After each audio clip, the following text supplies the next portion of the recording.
منڈمناتے ہوئے گاڑیوں کی طرف گل فروشوں کی ذہنی صحت یہ بتاتی ہے کہ وہ فلسفہ بھیک سے بیزار اور فلسفہ خودی سے آشکار ہے۔ کم اجرت مگر باعزت روزگار خودی کی علامت ہے، جو کہ حیات ابدی کو حاصل کرنے کا طریقہ ہے۔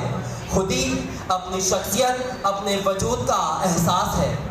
صدر ذی وقار، صرف سانس لینا ہی زندگی کی علامت نہیں ہوتی، بلکہ زندہ فرد تو وہی ہوتا ہے جو وقت کے ساتھ ساتھ قدم ملا کر چلے، جس کی نگاہیں بلندیوں کی طرف ہو۔ خودی کا حامل شخص کبھی غلامی برداشت نہیں کر سکتا۔ وہ پل پل جدوجہد میں گزارتا ہے اور پھر اس کی سانس اسے موت سے بے نیاز کر دیتی ہے اور عمل بہن میں مصروف کر دیتی ہے۔ ذی وقار، جب یہ خودی مرد مومن کا زیور بن جاتی ہے، جب یہ خودی مرد مومن کا ہتھیار بن جاتی ہے، جب یہ خودی مرد مومن کی جان، آن، پہچان اور ایمان بن جاتی ہے، تب وہ غلامی کی زنجیروں سے آزاد ہو کر آگے ہی آگے بڑھتا چلا جاتا ہے اور وہ دراصل اس حقیقت کو جان لیتا ہے۔ خودی کا سر نہاں لا الہ الا اللہ، خودی ہے تیغ فساں لا الہ الا اللہ۔ ذی وقار، کہ جب خودی کی صفت ہر قوم میں پیدا ہو جاتی ہے تو وہ ہر خوف سے بے نیاز ہو جاتی ہے۔ خودی اپنے بنانے والے کو ہر خوف سے بے نیاز کر دیتی ہے۔ کہ صدر علی وقار، اسی لیے میں یہ کہنے پر حق چاہوں کہ یہ موج نفس کیا ہے؟ تلوار ہے۔ خودی کیا ہے؟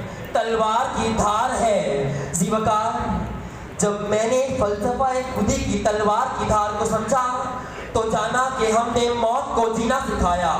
ہم نے موت کو جینا سکھایا بدر کے میدانوں میں، ہم نے موت کو جینا سکھایا عہد کی چٹانوں میں، ہم نے موت کو جینا سکھایا خندق کی گہرائیوں میں، ہم نے موت کو جینا سکھایا یورپ کے تپتے ہوئے صحراؤں میں۔ ذی وقار، کہ جب میں نے فلسفہ خودی کی تلوار کی دھار کو سمجھا تو جانا کہ فلسفہ دین، تاریخ، سماجی، سیاسی اور دنیاوی مساوات کے میدانوں میں جھنڈے گاڑے۔ ہم نے اس خودی کی تلوار کی دھار سے فطری بلاؤں اور دیوتاؤں سے جنگ کی۔ ہم نے اس خودی کی تلوار کی دھار سے جنگی میدانوں میں بیٹھے دلیر سپاہی بنے۔